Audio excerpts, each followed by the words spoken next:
இருக்கு, கேஸ் நடந்துட்டு இருக்கு. 2 பேருக்கு சொந்தக்காரங்க. என்ன பண்ண உடனே ரேவா அமைப்பு நான் தான், இந்த கோவேஷன் நான் தான், நானியா அப்படிங்கிற பிரச்சனை அது ஓடிட்டே இருக்கு.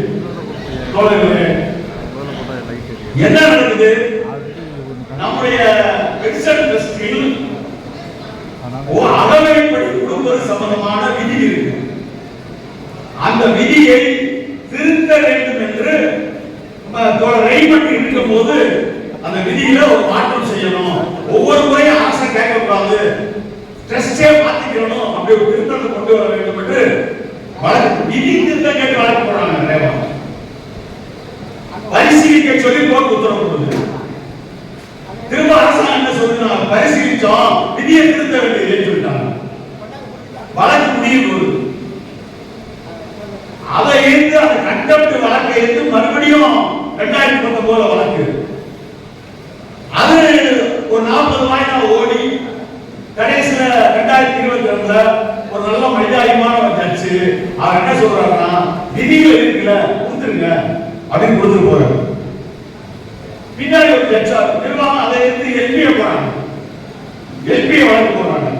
எல்பியை வழக்கு என்னன்னா, நீதிமன்றம் அவமதிப்பு வழக்குல இப்படி உத்தரவு போட்டதே தப்பு என்று நீதிமன்றத்துல நிர்வாகம் வழக்கு. அந்த வழக்கை விசாரிச்ச எல்பியை ஒன்று விசாரிச்ச நீதிபதி எஸ்.எம். சுப்பிரமணியம் அவர்கள் கரெக்ட் தான், நீதிமன்ற அவமதிப்பு வழக்கு முடித்து வைக்கப்பட்ட ஒரு வழக்கு, அதுல உத்தரவு போடுவதற்கு அதிகாரிக்கு எந்த விதமான நீதியரசருக்கு எந்த விதமான அதிகாரம் இல்லை என்று சொல்லி அந்த வழக்கு முடிக்கப்படுது. இதுதான் இவங்க என்ன பண்றாங்க, நம்முடைய கோவை சங்கம் அவங்க போடுற வழக்கு என்னன்னா, 2019 7வது ஊதிய குழு 13வது ஊதிய ஒப்பந்தத்தின் அடிப்படையில எனக்கு ஓய்வூதியர்களுக்கு, அதாவது கோவை ஓய்வூதியருடைய அந்த நபருக்கு எனக்கு 7வது ஊதிய குழு அடிப்படையில டிஃபரன்ஸ் கொடுக்கணும். டிஏ நிறுத்திட்டாங்க, ஃப்ரீஸ் பண்ணிட்டாங்க, அதை ஃப்ரீஸ் பண்ணதை ரத்து பண்ணணும் என்பது அவர் வழக்கு. அந்த டிஏ ஃப்ரீஸ் பண்றது நிறுத்துறது என்பது சட்டவிரோதமா சட்டபூர்வமானதா என்பதுதான் போல அந்த வழக்கினுடைய பிரதானமான விஷயம். அந்த வழக்கை விசாரித்த உயர்நீதிமன்றம் அப்படி 20 சரியானதா இருக்கு, அதை திருத்த வேண்டிய அவசியம் இல்லை, ஆகவே ஒவ்வொரு முறையும் அரசாங்கம் கொடுக்கணும், 20 படி கொடுக்கணும், ரிவைஸ்ட் டிஏ கொடுக்க வேண்டும், ஒவ்வொரு முறையும் மாறுதல் செய்யும் போது அரசு மாறுதல் செய்யும் போது டிஏ கொடுக்க வேண்டும் என்று நீதிமன்றம் உத்தரவு கொடுத்து, அதை எடுத்து ஹைகோர்ட் அப்புறம் எஸ்எல்பி அப்புறம் மறுபடியும் ரிவ்யூ பெட்டிஷன் மறுபடியும் எஸ்எல்பி எல்லாம் போய் கடைசியில் கண்டெம்ட் ஆகி போனது கேஸ்.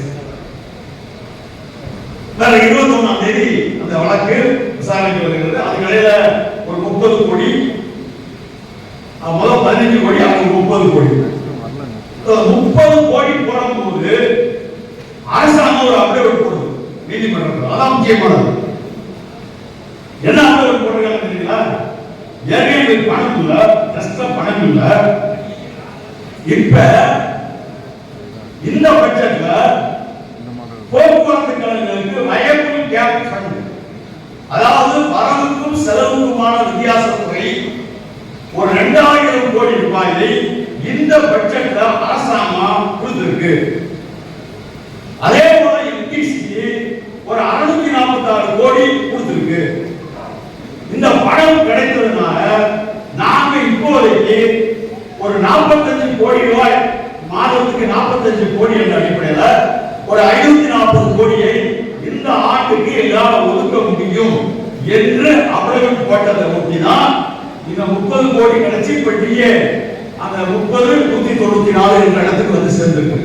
என்ன விஷயம்னா, வயபிள் கேப் ஃபண்ட் என்று இந்த முறை ஒரு 2646 கோடி கொடுத்ததற்கு யார் காரணம்? அதான் முக்கியமான விஷயம். அரசாங்கம் அடவு போட்டு பாருங்க.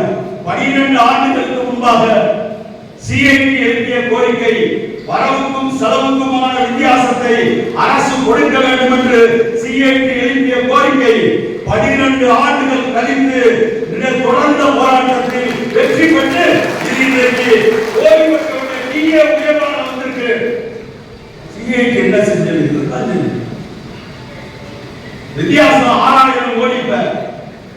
கொடுக்க வேண்டியது 6000 கோடி. அரசாங்கம் 2646 கோடி கொடுத்தாங்க. ஓபன் பண்ணிட்டோம். முதல் ரவுண்ட் அடிச்சிட்டோம். அடுத்து 6 அடிப்போம். அடிச்சு அரசாங்கத்துல வரவுக்கும் செலவுக்குமான வித்தியாசத்தை சிஏக்கு பெற்றே தீரும். அப்ப எல்லா பிரச்சனையும் தீரும். அப்ப மிக சரியான பாதையில் தான் சிஐக்கு இந்த ஓய்வு பெற்றோருடைய நிதிய விஷயத்திலும் ஒரு பக்கம் வழக்கு கோவை சட்டம் போட்டிருந்தாலும் ஒரு பக்கம் வழக்கு ரவா போட்டிருந்தாலும் அதற்கான சிக்ஸர் அடித்தது சிஐடியு. கிடைத்த தொகை சிஐடியுடைய கோரிக்கை, அது கிடைத்த பலன் என்பதை தயவு செய்து தோழர்கள் புரிந்து கொள்ளணும்.